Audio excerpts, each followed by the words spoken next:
எனக்கு இந்த இடத்துல இன்டர்வியூ போகிறேன். ஸோ இன்டர்வியூ போகும்போது எனக்கு அந்த இடத்துல பாசிட்டிவான ரிசல்ட் கிடைக்கணும். அதில் வந்து எனக்கு எல்லாமே நல்லபடியாக நான் வந்து அந்த இடத்துல போய் வேலை செய்கிறதே வந்து நான் விரும்புகிறேன், நேசித்து அந்த இடத்துல வேலை செய்யணும்னு நினைக்கிறேன். அப்படி இருப்பாங்க இல்லையா? சில பேருக்கு வந்து மைண்டை செட் பண்ணியிருப்பாங்க, இந்த இடத்துல கிடச்சதுன்னா எனக்கு ரொம்ப சந்தோஷமாக இருக்கும், இந்த இடத்துல எனக்கு ஒரு லைஃப் வந்து புதுமையாக அமையும் அப்படின்னு சொல்லிலாம் நினச்சிருப்பாங்க.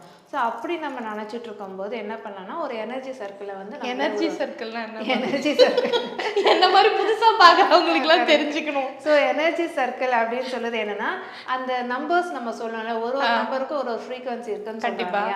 ஸோ இந்த நம்பர்ஸை வந்து மொத்தமாக சேர்த்து, இப்போ ஜாப் வேணும்னு நினைக்கிறவங்களுக்கு இது பர்டிகுலராக ஜாப் சம்மந்தப்பட்டதுக்கு நம்ம சொல்கிறோம்.